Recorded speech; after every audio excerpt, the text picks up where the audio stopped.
All right, welcome back. It's another Saturday live on our Black Media Network with the Watch Dogs, and we have a special guest today. We don't have Julius with us, but we do have Shantae. And Shantae, if you could tell them who you are, and then I'll talk about what our topic is for the noon hour. I am Shantae McLaughlin. I also host the show here on the Our Black Media Network called Unjust, which airs every Wednesday night at 9 p.m. All right, and so today, Shantae, what I wanted to talk about, and we may have some others join us, but throughout the nation, we see our Black communities being not held to the same level of regard as other communities. And so what I mean by that, we see this system of regentrification, which for those who don't understand what that means, it's allowing our Black communities to be riddled with crime, to disregard our housing project areas, and so letting them become torn down because they haven't been attended to, allowing crime to run rampant. And so we see that part. We also see where sometimes we are being pitted against one another, as Dr. Jamal Touré will talk about, where there's a lot of times the oppressor or in a lot of instances, those who try to take over our communities will pit us against one another. And so those are just two examples of how our communities are being disregarded. We can go on and on and on with this. Even in the school systems, we see that sometimes our children are not allowed the same access to resources, or schools in their neighborhoods are not given the same resources, or this new idea of charter schools, in which in my mind is a new way to segregate education. And I mean, what I mean by that is you have these wonderful charter schools for those who have higher income. So the talented 10 Black folk who think they're greater than the others, and the white folk will put their children in the charter schools, and then the public schools become secondary and less than. And so those are just a lot of pieces that, where we could do better in our communities. I just wanted to start with that kind of a framework as we talk about today's topic. So what are your thoughts on all of that? So, my thoughts on charter school versus public schools is, first of all, the public schools serve as the school to prison pipeline. So I think the reason why they segregate or through socioeconomic status is they're looking at who can afford the haves and the have-nots. And I see that in certain things, like the fact that my children go to public school and Hmm. they wear uniforms, and my kindergartner has been taught to walk with his hands behind his back, holding his hands. And I'm like, what is this? And he's like, this is how we go to the bathroom. Hmm. And there's no one objecting to any of this.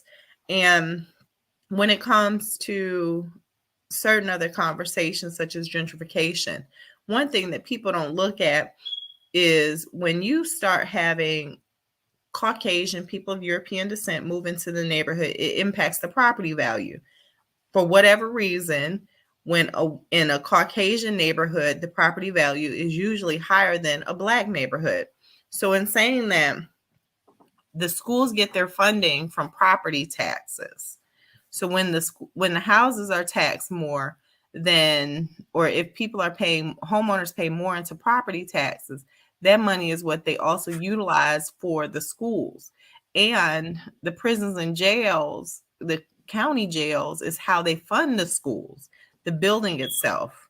And so when you look at having a neighborhood that's riddled with crime and uninvolved parents and things like that, and now you're talking about PTA and PTO, how do you engage in that conversation when you may have a parent who only has a third grade education? And now you're asking this parent who works 2 and 3 jobs just to keep a meal on the table to be able to come and volunteer at a school to support and assist all of these children when they're struggling to do it with their one or however many more. Right, right. And for the sake of making this a much broader conversation, I want to, we have issues in all of our communities, especially in the city of Atlanta. Charleston is an example of another area that's kind of facing some issues. It's the city of Savannah as well. I want to paint a picture for our viewers, and viewers, I want you to engage in this conversation and share your comments and questions. But let's say you have an institution of higher education, right? An urban institution. You have development that's, in a nice area of town, and you have a housing project. And so, common sense to me, and at least I saw this in my eyes, is that when you have all these recipes, you book in the housing project with all this new development and these new nice things. I don't understand why we as a community don't see the writing on the wall, and that housing project is likely going to be gone in a matter of time. Right. I saw it in Athens, Georgia, with Bethel Homes. I've seen a number of communities. I saw it in Atlanta. We've got to make sure that, and I get it. I get it. We all want nice things. However, the displacement of people who happen to be people of color or indigenous people has been a history of this country for a long time. How do we avoid that, or how do we educate our people so that we're not in these situations time at the time? Because history has repeated itself for decades. So at least I'm not sure about how the system works in Savannah, although I grew up in Savannah. Here in Atlanta, we also have NPUs, which are the neighborhood planning units. And people don't factor in neighborhood association. They think that it's like the equivalence of homeowners association, and it's not. It's two totally different things. When a building goes up in your neighborhood planning unit or area, you as a citizen, just by attending these NPU meetings, they usually take place once a month, you now have the right to say, hey, we don't want this new bar or liquor store in our community. Or Robert Ray's has been there for the last 50 years. We want to keep his liquor store. We just don't want to bring in the Tay store, whatever the store names are. But Right. you as a citizen you have that power. And I think that, I'm a firm believer in public policy. I think that for the everyday citizen, they can implement and impact public policy, and they're not taught that. We're not taught that as a Right. culture. Right. So we don't know that before gentrification happens, they actually have meetings in the NPUs about this housing development wants to come in, and they want, in your $100,000 neighborhood, they want to build $400,000 homes. That's a sign of gentrification happening. Right. And you only have, on a good day, 20 people in the community who actually come out to these meetings. So if you only have 20 people out of the entire community voting or not voting, then when gentrification happens, don't start screaming gentrification, gentrification. And if you don't have the knowledge and the information, that's one thing. But with the knowledge and information, we have to start being accountable. Like I've had some issues with my apartment complex, and I report everything to corporate. I'm taking it to the courts. Like, I'm taking pictures because I feel like I pay way too much in rent to deal with the situations that I'm having. And so to even progress that mindset to ownership, like what I'm paying on rent, I really should pay in home ownership. Right. And when you rent in an apartment complex, you have to look at how many other people are paying that amount. That amount goes into the taxes. That amount goes into what these kids are being able to receive in school as far as the services and the resources. So it all works together. And I think that when we stop being silos and acting as if we exist on these islands alone, and we start being more community oriented and think of ourselves as a community, I am my brother, I am my sister's keeper. And I hope that I have a brother and a sister who, they keep me and watch my back too. So it's like when we start thinking more like that, then I believe that's when we allow for systemic change. But until we get systemic change and we start impacting public policy, we're going to just keep engaging in conversations like this. No, and I agree with you. The sad thing about it is we'll have people that become that raised to these positions of authority, such as a Kasim Reed and Stacey Abrams is vying for the governorship. What strikes me as bothersome with those types of individuals, not Stacey necessarily, but here in Savannah, we have a number of African Americans that sit on very powerful commission seats, Metropolitan Planning Commission, and all that city council. And they are supposed to advocate for all of us, for every citizen, not just Black citizens. And I get that. However, what I do have a problem with Kasim Reeds of the world is that when you get in these positions of authority, you lean into the developers. You lean into making sure the developers and the rich have more, and you forget about the folks that look like you on Pine Street that all they needed was a resource, but you ran them away. Right. We got to change that model. We got to change that model. It bothers me because at the end of the day, where are the grants? And honestly, this is a question I'm going to ask for the state of Georgia, especially here in the city of Savannah. How many other developers in that equation are developers that look like us, that are Black developers or minority developers? How many Black developers are benefiting from these contracts and all this money? So I've actually worked with the Black Female Development Association. I think I've worked with a little bit of everybody at some point in my life, in my 43 years. But what was interesting is when you have a contract, half of the time when you get a contract, you're supposed to partner with a minority business. So they created that, especially through the splash funds. You're supposed to have a minority partner. Now, they had languaging problems at some point because a white woman is also considered a minority by being a woman. And so what I found is when you have the Caucasian male partner with a Black woman, usually because Black people don't understand the contract side, they may go get a $30 million contract and chump her off $100,000 to be able to do her portion, when really the contract stated that she's supposed to receive $5 million. But instead of being like, wait a minute, I'm supposed to get $5 million, they're like, oh, thank you, boss, thank you, master, for this $100,000. And that ends up being the problem, because we don't know where our resources are located to be able to write contracts, to be able to bid for contracts. You can go through SCORE and learn. Lakeisha was my mentor at SCORE, teaching me about writing contracts. And Georgia Tech has a program that will teach you about contracts at no cost. So it's like, we really don't have an excuse. And then people think they don't have the collateral, because if you bid on a $10 million contract, it usually requires 5%. Now, that sounds like a lot, but it's not on the overall bid. And 5%, you can if you can show you're a homeowner, if you can show that you own any of your materials, such as a dump truck or any of those kinds of things, it's like that can count as your 5%. It doesn't have to be liquid. And people hear 5% and they think that they have to be liquid.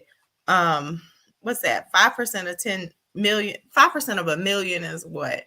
Yeah, I go get daddy. He's good at math. 50,000, and you can put this stuff on credit cards, you can utilize lines of credit, and you can go get a bond. You can go straight through the Department of Labor, and you can also take the contract and show there's different equity companies, and you can also go to equipment leasing companies and show, look, I have a contract. I just need equipment so that I can win this contract. And I mean, there's so many ways to do it. It's called creative financing, and it happens every day. But people don't know about creative financing. So they don't know that it's even a conversation that most engage in. Yeah, I agree with you. I think part of that's really just saying, when it comes to the Black people being involved in the contract business.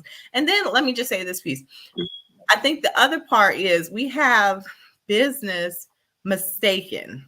We have it like we're so accustomed to the mom and pop store that sat on the corner for the last 30 to 40 years. And the reason why a lot of other cultures excel in business and we stay stuck is because we create businesses to be employees.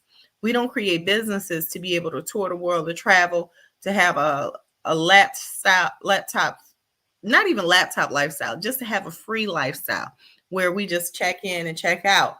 We create businesses that we have to micromanage, where we have to show up every day like we're employees, not where our business is self-sustaining and scalable. So what you're, We yeah, and I love what you're saying. we And think that that when you to me, hire someone, that makes it scalable, and there's a right. difference between business growth and development and a business being scalable and viable. Yeah, what you're talking about is the local corner gas station versus the Boeing. You know, I think we can do, and we're seeing a little bit more of that. And I could, a lot of times I think the natural causes for me are many of us to talk about the impact of the past, but I want to talk more about the future and how we change that. Here's a basic thing we've got to do as our community. What you talked about, all the information you talked about requires one essential skill that most of us can do, but we don't do. That's read. It's in the Right, fine print. We've got to change our mindset. What I've noticed with our youth and many of us in our community is that we want the success, but we don't want to necessarily put in the work to get to the success. right. That means taking time to, instead of going out to the club or instead of doing this, take the time to read the information, go get the information, do the research. If you don't do that, it's not going to fall in your lap. And a lot of people gonna get mad about what I'm saying now. It's okay to pray about it, but prayer without work is emptiness. You know what I'm Yeah. saying? A lot of people want to pray and think it's gonna fall in our lap. Ain't nothing gonna fall. Nothing in this world is for free. God will give you the vision, but you got to use the pencil, paint, pen, and eyes and ears and hands to make it happen. I also believe sometimes you have to be still, Mm-hmm. and divert your attention and your energy elsewhere. Like when I am going on 1,000 and nothing's moving, then usually it's a chance for me to look at my own energy and see what's showing up, because Mm-hmm. everything that we need is always here. There's nothing missing. You can't have a vision without having provision. So it's like, sometimes it's like, okay, Shantae, you haven't had a new contract and you've been looking for a new contract. How about you take the time and clean out your inbox? And when you clean out your inbox in your email, you might find some different contacts or some resources or a conversation that you missed. How about you take the time and actually clean your desk? How about you take the time and clean your sunroom where you work? Mm-hmm. You've been in my sunroom. I got boxes and, things like that. I haven't even unpacked. So Yeah. it's like, if you want something, we have it that you have to just go, go, go, go, go. It's no different than a relationship. Ain't nobody want nobody extra thirsty. And you want someone who shows attention. So it's like the combination of the two. So it's like, if you are looking for something, just prepare yourself for it. I think too often we want what we want and we're not prepared for what we really are asking God for. And the reason why we haven't received it is because there's a gap in who we are and who we're being today and what we're asking God for. And you have to be prepared to be that person. You I agree. can't say, oh, I think I should get a government contract when all you have is an EIN. You don't have it Dun and Bradstreet, and now Dun and Bradstreet has changed. That's not even a requirement for you to have a small business or to have government contracts. They've changed the whole language. You're not set up as a minority business or a disadvantaged business. You don't know what a hub zone is. You don't know what a hot zone is. So it's like, but you want a government contract. You don't know what SAM.gov is. And I'm saying a lot of things where somebody might go and do the research and find out what these things are and the impact that it can have on their business. But a lot of people will say, oh, well, that was some good information, and they don't follow up and they don't do anything. And then they're like, it's the white man's fault that I didn't get that contract. No, it's your fault. Right. You didn't want to put in the work. And when we need to have some accountability in our own communities, we make it the white man when they kill us, but we don't sit there and rally and protest when we kill each other. So we got to have some accountability in our own community. We got to start working together. The Asians, what makes them different is they work together. What makes the Middle Easterns different is they work together. What makes the white people different is they work together. We would rather fight each other and get mad.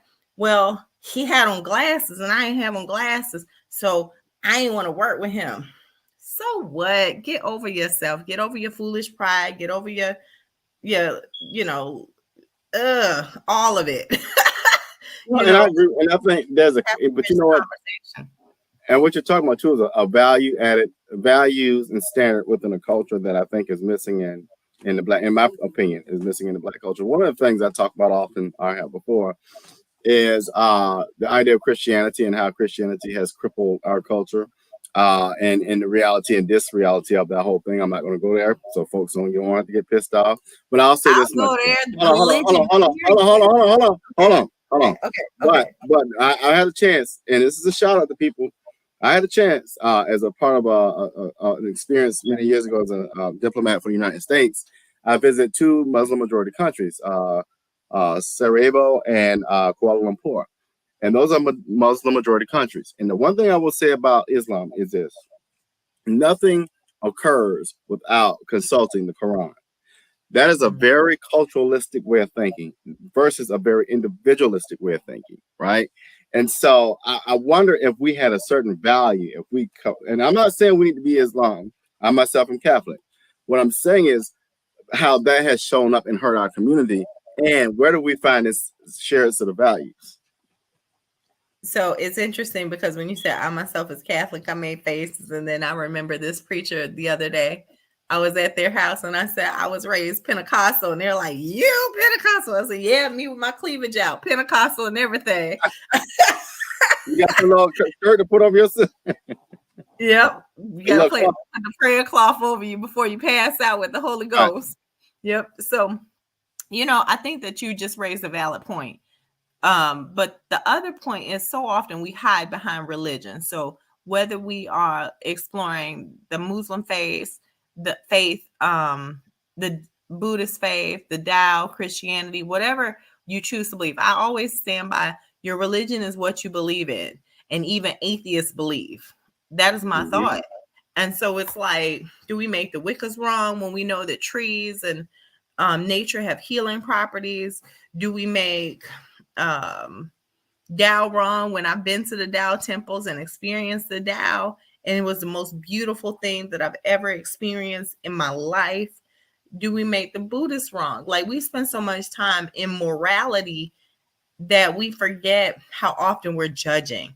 And almost all religions have something said about judgment, and we don't focus on the principles of the religion. We just focus on the dogma aspect. And I had a woman recently, an older woman, say to me, are you going to go to heaven? I said, I don't know. I'm not dead. She said, oh, you done started from there. She'll throw little green Bibles at your house. I know. She said, have you, do you believe in Jesus Christ? I said, actually, I do. Sometimes, depending on what day you ask me. And she said, I said, listen, my sins ain't going to get you into hell, and your Savior ain't going to get me into heaven. And your sins aren't going to get me into hell, and my salvation isn't going to get you into heaven. All you need to know is I love God, period. And I feel like that's it. And I don't have to explain myself. And this lady was like 80 years old. And people will say, oh, that's so disrespectful. You shouldn't disrespect your elders. But a lot of this old way of thinking and teachings have gotten us to where we are. Like, we were planning a rally in a different state, and the preacher going to say, oh, are y'all saved and sanctified or something? He said. And I was like, yes, we're saved. Well, if you're saved, you know that rallying and protesting, that's not of God. You got to let God fight your battles. I was like, did you see what happened? And from there, he was like, that's why y'all children in this. I said, and you know how I feel. Don't go there with my children unless you want to see that other side of me. And so I'm saying all of this to say, so often the church has become an argument. The church has become an area of debate, not the religion. The religion is what we have that holds us to spirituality. It's like reading a good book and having different interpretations of that good book and being able to share it in a book study. In a book study, everyone respects the conversation as just that, a conversation. But so often with religion, we start arguing over the dogma. So in our culture and in our society, we have a religious sect that was passed down from slavery. It was what kept the slaves in Yeah. bondage. Right. Yeah. Yeah. So That's where this master concept comes from. People don't realize that. When you say master, it makes me cringe sometimes. Like, y'all don't even know what you're talking about. So I'm not going there, but it's like, think about what's coming out your mouth. and Yeah, I identify as non-denominational. yeah, it is what it is.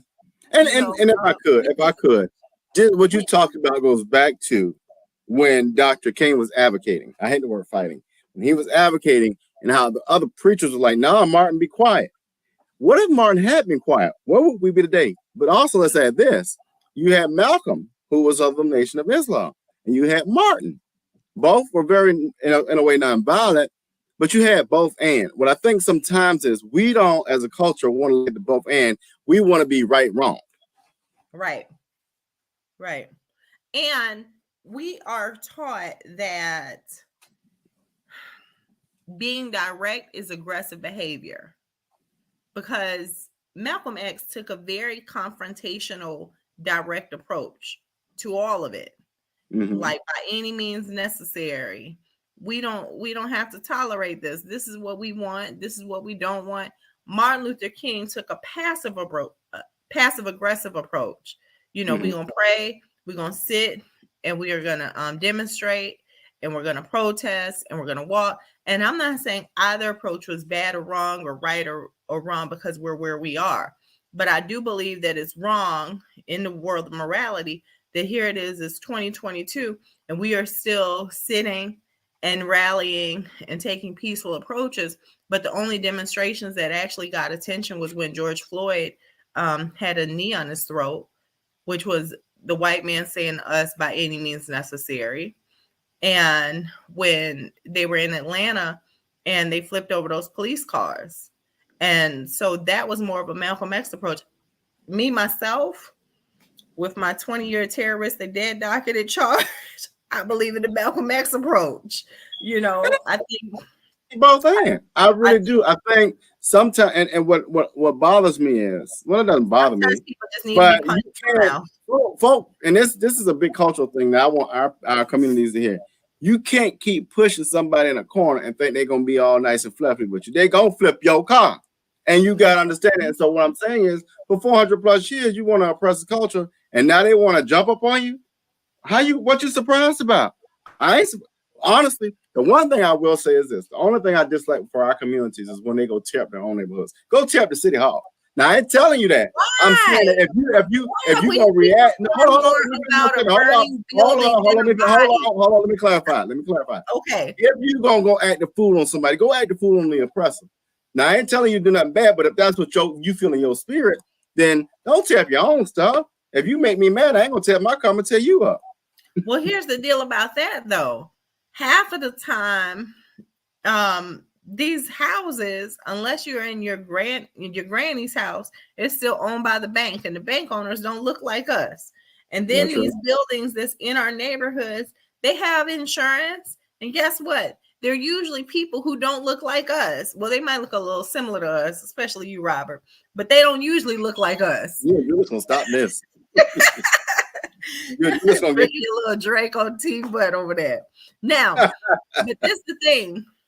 Seriously, we've become the reasons why, because people always want to know, well, why do they have to loot and riot?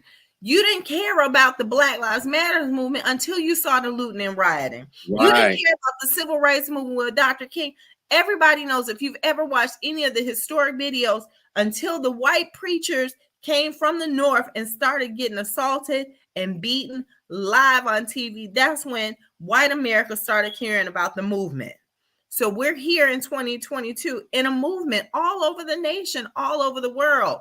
And they don't understand why there's the looting, the rioting, the burning of buildings, the flipping of cars. Guess what? You care more about a vehicle than you do a human being, all because of the color of their skin. And then you make us the quote unquote ignorant ones and the racist ones, when really you need to check how your feelings are about the fact that your dog that you kiss in the mouth every day means more to you than seeing a black man with a knee on his throat.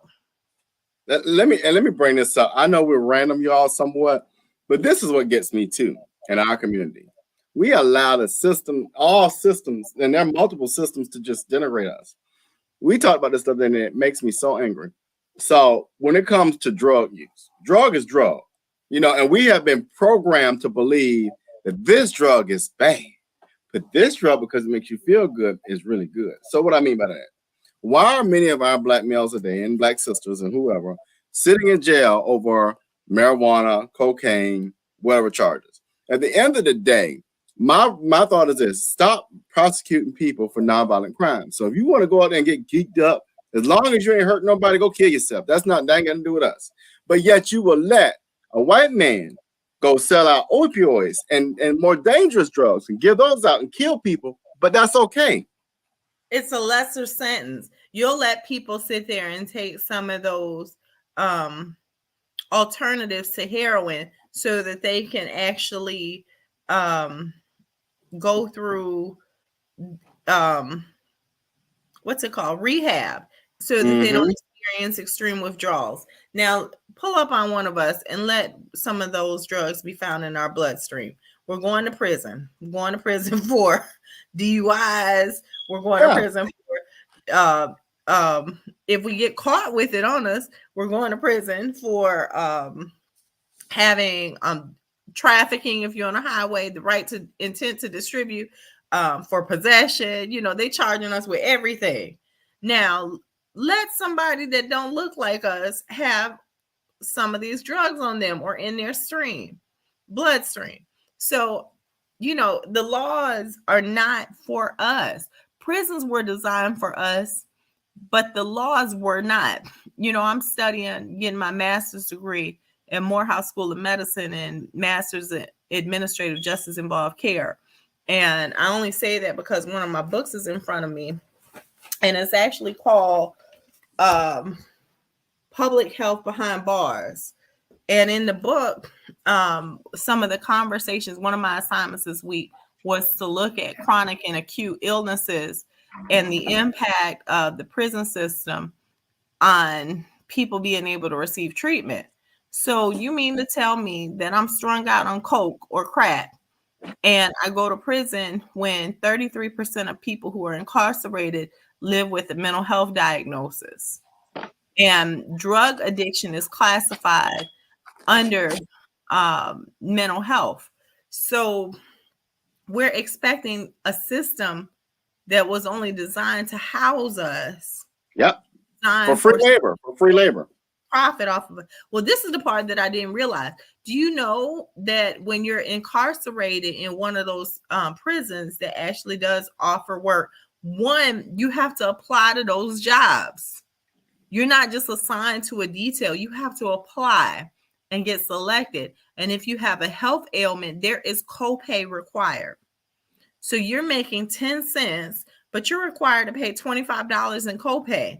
Now, $25 doesn't sound like a lot to people, but when you're making 10 cents an hour and you're already sickly, and you're trying to tell me that the prison industrial system is not modern day slavery and a violation of our 13th Amendment, but because people in there are brown and black, women and men, there are white people incarcerated, but the numbers don't make sense for the mass number. It's seriously disproportionate. And the only reason they're incarcerated is because it's an income class barrier issue. But I just want to, slide that in. If you are in a high socioeconomic bracket, then you are usually in a federal prison where you don't deal with those kinds of things. Oh, no. Let's play that back out. You have the funding to make sure it doesn't happen.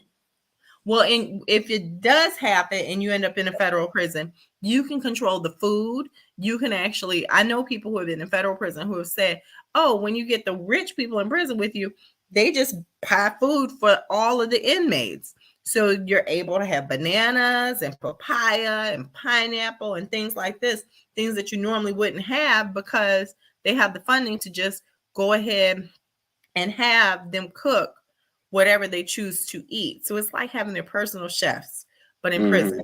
So it's like there's so many breakdowns in the whole conversation of community, because I know we've danced around a lot of topics, but ultimately it's community. It goes back to communities with people of color how we're treated versus um Well, it's, I don't even want to say it's a us versus them. It's really an us no, versus no. us.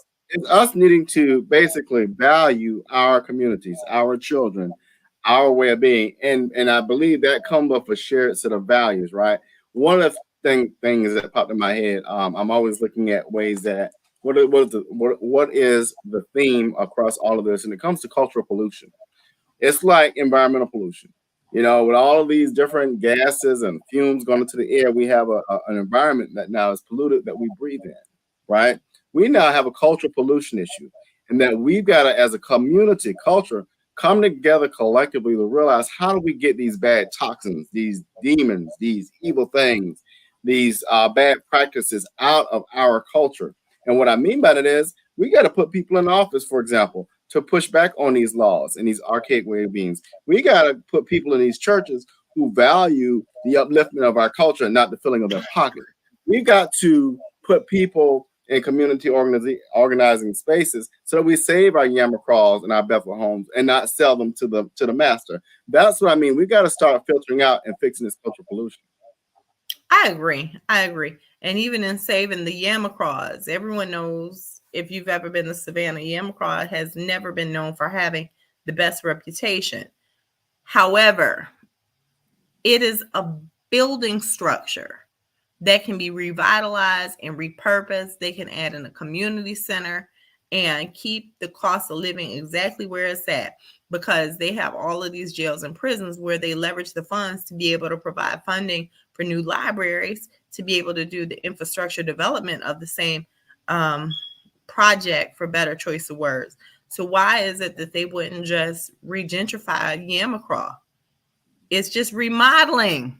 How many people have lived through a remodel of their home? It's remodeling. You don't have to displace these individuals and the Right. community. You don't have to raise their rent. You can keep rent right where it's at. It's called remodeling. And going Well, back to the question that you go ahead. asked earlier about the grants, you were talking when we were talking about the contracts. I sit on the client advisory council for the homeless here in Atlanta for one of the organizations. And recently at our meeting last month, we were discussing a law, Senate Bill 535, where they're trying to create encampments for the homeless. So it's a way of criminalizing the poor and criminalizing poverty. So it looks like those same ICE camps that we talk about, but we don't do anything about it because it doesn't hit close enough to home. It's now hitting close to home. So if you're classified as homeless, they will throw you in an encampment. They're trying to make this a law all across the U.S. And so when you look at the Yamacraws or any of the projects there, the Perry homes, the Grady homes, the Capitol homes, any of those places where people have been displaced, what they're trying to do is, if you are homeless, like I said, you'll be in an encampment.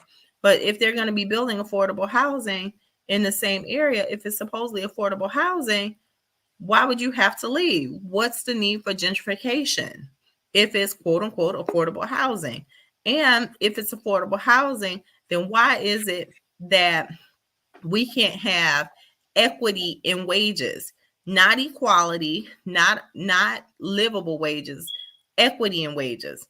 Because if I have student loan debt and I'm a Black woman, and if I go to work in corporate America and they're only going to pay me $30 an hour, high peak, right?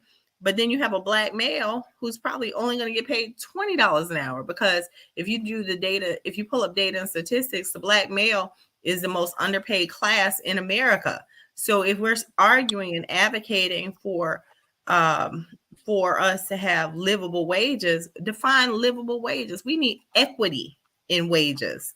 We need Atlanta's wages not to be the same as if it were Savannah, because the cost of living isn't the same. Well, Savannah's expensive now, and the cost of living isn't quite the same. And so it's like, we need equity in wages. We need wages to look at the cross-cultural dialogue. And we don't look at the culture so much. We just look at the bottom line number. And that's because we have these Republicans who don't look like us making decisions for us in a And we safe. got Jesus here. I'm gonna let him chime in on all the things. Have you tried my God? He's all right. I received a text message and I'm out here in the field, and so I said, if he sent it to me, then that means he not trying to just say you might want to come on. He demanded that I come on, so that's why I did. So I understand. So, so like I said, I've been out here in the field. So, and the conversation you said is about our communities, and Mm-hmm. but I would say, I think Shantae brought up an excellent point. Is about equity in wages. Now, Mhm. and see, and now I say, and see, I'm going to say this because I'm talking to Robert Bryant right now, but I'm not looking at him. Y'all know when we do that in the community, that means we're furious because I might realize he set me up. Shantae saying what he's saying, it's a setup right now because they want me to go and say something. Now, when we talk about equity in wages, there is an institution. There's an institution, whereas Caucasian males make, I want to say, 20 to 25,000 more than black females, and black females have PhDs. The Caucasian males have only masters. African American males, they make $10,000 more than African American females who also have PhDs. So now when you talk about equity in wages, it is more massive than what we even understand. We look at, as we say, the working poor, but I'm saying in almost all phases of this right here.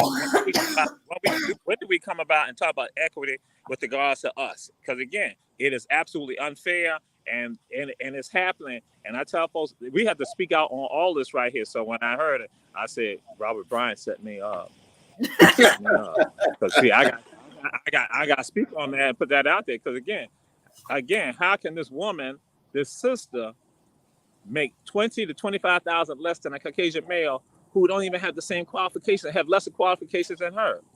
How can this man, this brother, he still make less than the Caucasian male also, but then he still also has greater qualifications than the Caucasian male, Yeah. but then he's making more than the sister. That's a problem.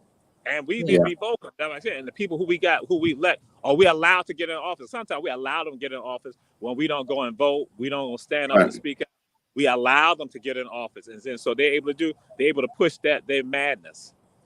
Yeah. And if I could, Shantae, let me go back to this idea of cultural pollution. So Ray, we were talking and what I came up with this idea of it's just like environmental pollution where we clean up the air. We've got to do a cleaning of the culture. And that means a cultural pollution. I mean, get rid of cultural pollution and fix that. And that means, part of it is what you said, getting people out of office who are not advocating in a correct way, getting pastors who are going to pastor and not fill their pockets. And what was the third thing, Shantae, is basically centering ourselves like around a set of values. And so we've got to start this process of fixing this cultural pollution. And and that's interesting. Also, one of the things that I have shared with folks in my classes and when I've spoken around, when I do presentations, I tell people, when you understand your history and your culture, your self-esteem is like that. And then later on, I began to evolve and go and say, if you have a proper understanding of your culture, your self-esteem is like that. But that's having a proper understanding of your culture. And so either one of those help you to excel. But when you do not, yes, you become damaged. And then what happens is that the people who are in position to do something and to work on your behalf refuse to do so. And I often tell folks that what happens, that we have people who feel beholden to other people because they think other people are greater than them. What I realized that I look at my group of people, I understand how great each one of you are. And I understand how magnificent you are. I don't have no proximity bias. So I look at my group, I look at my set of people that are with me. I look and see the greatness in you first before I look at somebody else. Then others, I can go and look at their greatness. But then guess what? Some of us, we don't look at the greatness that's right there with us. We don't look at the people in our own households, in our own neighborhoods, in our churches, in our schools who are with us, who grew up with us. We don't see the value of them. So we look at somebody else and think somebody else is greater than them. And sometimes those people who they think greater than them are people who are not even of their own ethnicity or their racial identity group. And so I tell folks that's a problem. And so we see that in leadership, that they're going to think and listen to what somebody else says as opposed to listen to what Shantae may say or what a Robert may say, what a Jamal would say. Because Jamal don't know nothing. He from the same school I went to. Robert went to the same church I went to. Shantae went to from the same neighborhood as me. And I'm like saying, so that cultural pollution you're talking about, that is absolutely real. And it is devastating on us, especially when we're not getting in positions of leadership and we are ineffective in those positions. Because again, psychologically, our self-esteem is low. You know, to chime into what you just said, well, first of all, I'm from the south side of Savannah, BC, before crime. So, but we fall into assimilation. I love that. Emulation and assimilation. I think that ends up being the challenge. You know, we live by the white is right. I was actually in a meeting one day where they were talking to me about my language. And Robert met me when I first moved from Michigan. And, you know, I was the only Black in my school outside of my relatives. So my dialect was a lot different. There was no culture in it. There was no soul to my voice. And so I say all of that to say we fall into this conversation that you have to speak this way. You have to speak as if your name is Becky, not Shantae. You know, we do all of this bull. And the reality is they know that we're Black. They're not going to accept us any more or less if we assimilate. We have to remember that we have a culture. But the problem is in this cultural toxicity conversation that Robert has brought up, we don't have a culture outside of our food, outside of our dress, outside of our music. As a Black person, not African American, as a Black person, you know that there is a culture. But as an African American, our culture has been diluted by the white man's culture. Even when I put on my Anne Klein, which I think this is with this African print, guess what? It's been diluted by the white man's culture. Because if we were Asian or if we were Middle Eastern, their culture would be accepted. Broken English is accepted.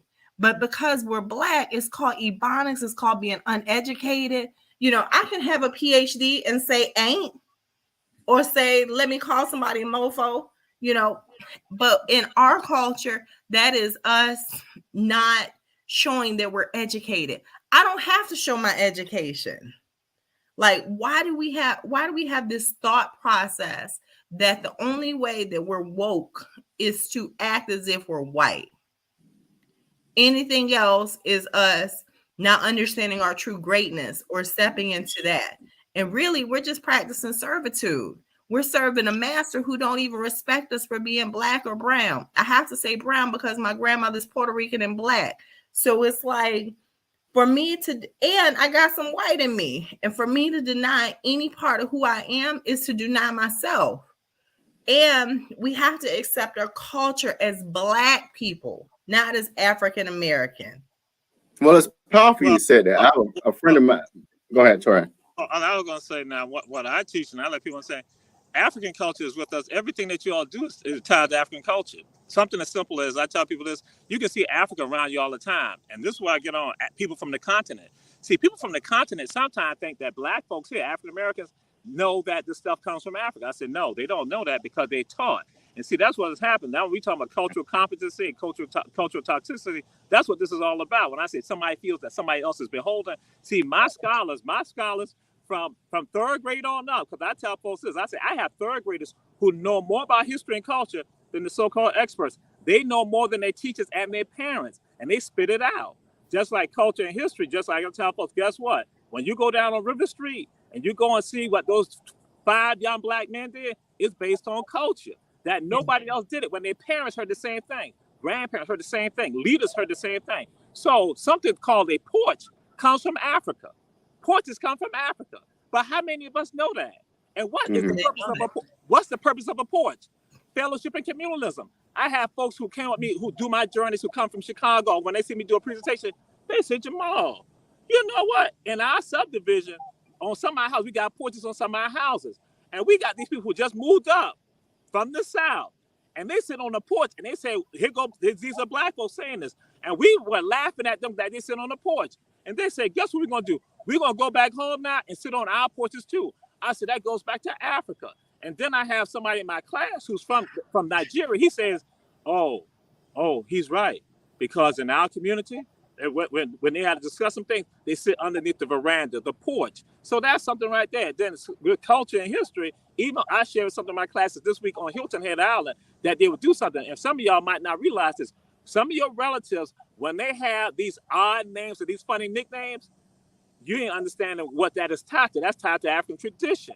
And what that sometimes indicated in some of our families, that it was a child that had died in the family. Why did they go and do that? But get the next child a funny name or that nickname is because to protect the child, the next children from the death angel. Now guess what? My people on Tuesday heard that. Then on Thursday, I gave them some information. They talk about the Hausa people. I gave them from the Hausa people in northern Nigeria. So a child name translates to child on the rubbish, basically on the trash heap. And why did they do that? They said that they protect the next set of children because one of the children had died, and they want the evil spirits to think that nobody loves the child, but in fact the child is loved, and the evil spirits will not bother the child, take them away. That's Africa with us. That's our tradition with us all the time. And then you talk Puerto Rico, we do the ring shout right here, but people also know Puerto Rico, the bomba. And here goes our brother just wrote. He discusses that. Understand that the bomba, ring shot, that's all our tradition. But what happened that when you got somebody in a position of power and leadership, they don't even realize, they think that some Caucasian is better than them. Whereas, like I said, I have a third grade who's going to say, that comes from Africa. And their self-esteem is just like this right here. Because now when they walk into these circles or when they're in those schools and they're trying to hit them, they're like, I know more than my teacher. And that's why I'm going to say, that's where that power comes. When you know who you are, and that's why I go. And when I say about, when I see y'all, I understand y'all greatness, because that's what didn't happen. Within your own group, you used to understand the greatness in your own group. Then you go look at other people. You don't start with other people, how they got. But you know what? You're right. You're right. You start right at home. And you're right about that, Teray, because Shanti will tell you, and she and I do this all the time. If it's something that comes up, I ain't thinking about nobody but somebody who look like me. So Shanti tell you a minute, oh, Shanti, I got this idea. I mean, unjust. That's how we got the unjust. Shanti had this idea, say, hold on, I got Julius Hall. I don't care what you say. And honestly, I don't care what you say about Shanti. I don't care that Shanti choke a kids. I'm kidding. You can't tell me nothing about Julius Hall. You can't tell me nothing about my people, because guess what? I can tell you one thing they didn't do. They didn't oppress nobody. Yeah. My son is like 5'10". And beats her off. Yo, she gets beat by her children. He might get choked out. And then no, I'm just kidding. I would end on a fun note. Gloria Steinem said something. Gloria Steinem said this right here. Gloria Steinem said that she's able to look at other groups of people and criticize and critique them. But when it comes to people within her own group, she has a problem critiquing them. She has a problem going. But now, if you ain't part of her group, she ain't got no problem criticizing you, attacking you. This is what Gloria Steinem said. And I tell people, I say, and people supported her, but they're not realizing she letting me know I'm going to attack people from another group easily. But within my own social circle, I have a problem with regard to exposing them. But here goes some of us. We in turn, we get bit by that rabid dog like that, and then we go start biting our own people. We don't even go after the ones who are the real oppressors and bite them instead. So that's why I tell folks, that is something, that's a part of their psychology. Even though you said, Rob, I don't care what you say about Shantae, about Julius, how Julius still owe me some money and stuff like that. But I'm still going to support Julius because they do the same thing all the time, but then they make you feel bad about something. Hey, look at, and we're going on this. Look at Trump now. Trump is going to grab people by the thing and stolen treason, and they didn't. Y'all better get together. But with that note, I appreciate y'all coming on today. We're going to head on out. We might do part 2 of this, but I really appreciate y'all being on here, and we'll be back next week. We will be here next Saturday at noon for another show to Watch Dawgs. Y'all stay on right quick. Yes, sir.